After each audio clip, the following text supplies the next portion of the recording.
Les pilotes veulent plus de sécurité à Miami. Plus de sécurité. Comme quelqu'un a dit dans les commentaires, roulez en simulateur les gars. Là vous serez en sûreté, c'est sûr. Sainz et Ocon ont perdu le contrôle de leur voiture lors d'un incident séparé, au virage 13 vendredi et samedi. Ils ont tous les deux heurté la barrière au virage 14. Ocon l'a fait avec suffisamment de force pour casser son châssis, ce qui l'a empêché de participer au qualif. Mais il avait qu'à pas se cracher aussi. C'est comme dans le débrief, on a vu qu'il se plaignait qu'il n'y avait pas de safe wall là. Et t'as qu'à pas te cracher, comme ça t'auras pas cassé ta voiture. Il est pas blessé, le Ocon, ni Sainz d'ailleurs. Alors Sainz s'est plus blessé en se prenant son truc des stands là. Il était en sang, comme on a vu vendredi, que dans son crash quand même, il faut le dire.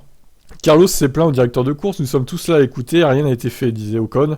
Il y a eu une discussion hier soir, Carlos a dit que l'impact était bien trop important pour ce qu'il aurait dû être, et aujourd'hui c'était énorme, c'est probablement le plus gros crash de ma carrière.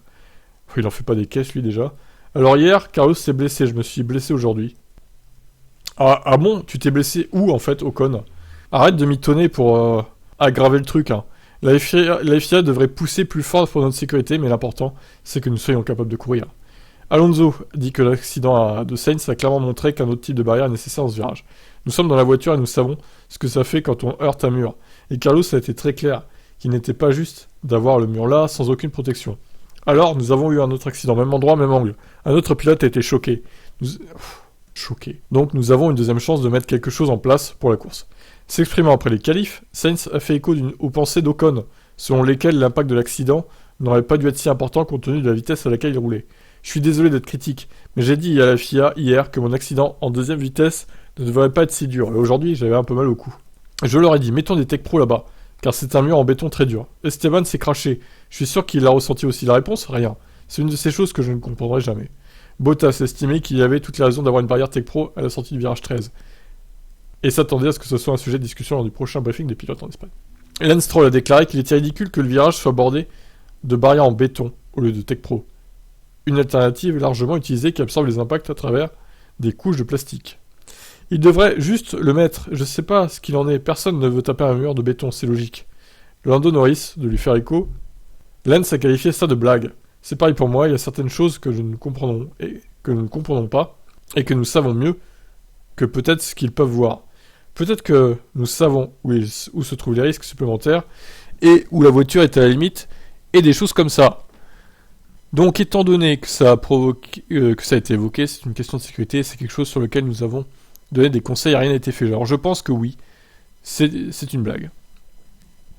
La gravité des accidents a alarmé les pilotes. Selon Perez, nous avons été surpris par la quantité de G que Carlos et Esteban avaient pris dans ces chocs.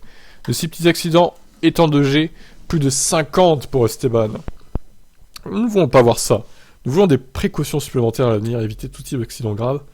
Pour être juste avec la FIA, il n'était peut-être pas possible de le changer du vendredi au samedi, mais il y a le temps pour la course.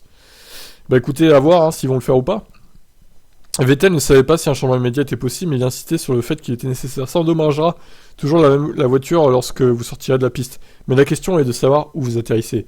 S'il y a du béton ou du Tech Pro. Je ne sais pas ce qui peut être fait du jour au lendemain, mais pour quand nous reviendrons en 2023, il est important de regarder tous les endroits et de voir si vous pouvez améliorer la sécurité. Aussi, autour des lignes droites, je pense que nous devrions avoir des murs plus sûrs. Nous ne devrions pas seulement avoir des blocs de béton. La barrière Steel and Form Energy Réduction Safer est largement utilisée en sport auto américain. Vous n'avez même pas besoin de faire une faute. Vous pouvez avoir une crevaison qui n'est pas de votre faute et c'est toujours plus agréable de frapper quelque chose de plus doux que de plus dur. Alors qu'il est en tension avec la FIA en ce moment, Hamilton avait un ton moins alarmiste. Quand nous arrivons sur ces nouvelles pistes, ils font de leur mieux.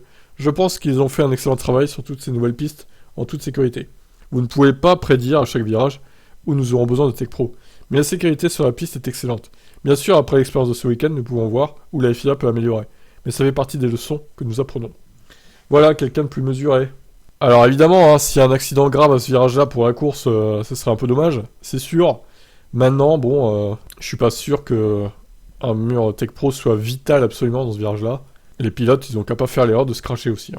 C'est con à dire, mais c'est la vérité pourtant. Ils ont qu'à faire gaffe, et puis voilà. Ils faisaient comment dans les années 70, du coup? Dites-moi en commentaire. Ciao, ciao.